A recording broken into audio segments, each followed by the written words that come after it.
Okay, you may be wondering, Tiffany, why are you not wearing makeup? Tiffany, why does your hair look like that? well, this is what happened.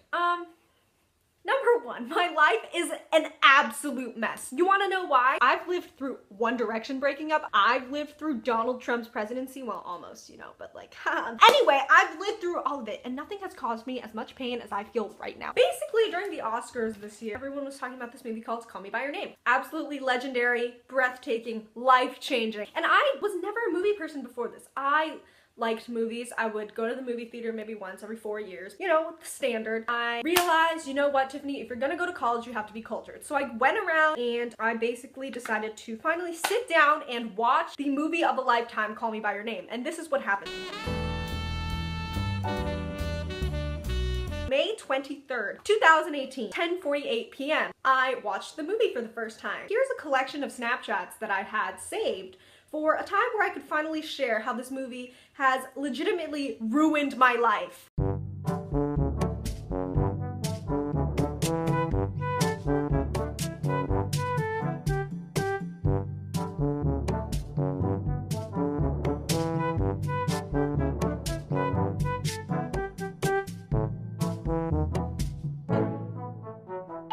Okay, next, May 24th, 12:54 a.m., I finished the movie and I was an absolute wreck. I was legitimately sobbing, slobbering all over my room. So there I was, you know, just kind of dying after Michael oh my god.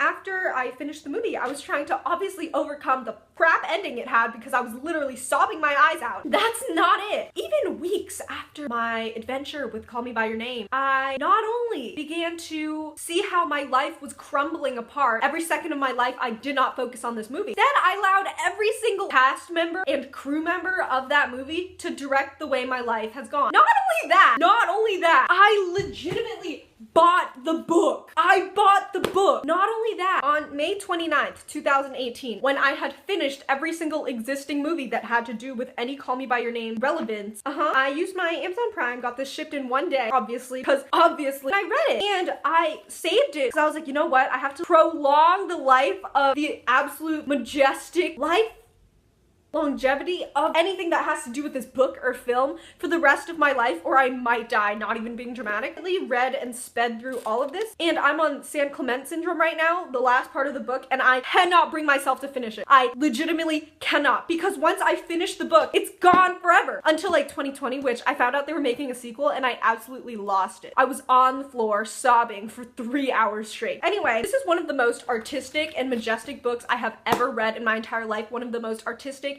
and majestic movies I've read. And can I just say, before this, I was not a book or a movie person. Like, movies were great and all, but they were kind of boring once you hit the 1.5 hour mark, because it's sort of like, why is the movie still going on? But after that, I literally watched every single movie that ever exists, and I've also read every single book that ever exists. Like, I'm reading 4 books right now, not including this. This is directing every single freaking decision I've made in my entire life. The way I live my life depends on anything that has to do with this movie. It's absolutely terrifying. Now he's gonna be in like 40 other movies, and I'm just gonna drop my entire wallet. Yeah, he eats his movies, he eats my wallet, he eats my money. Like, I don't know, gobble me up. Like, I don't know what to say. I'm broke, my mind is broke, my heart is broke, my entire life is just like broken. What am I gonna do? I don't know who I am anymore.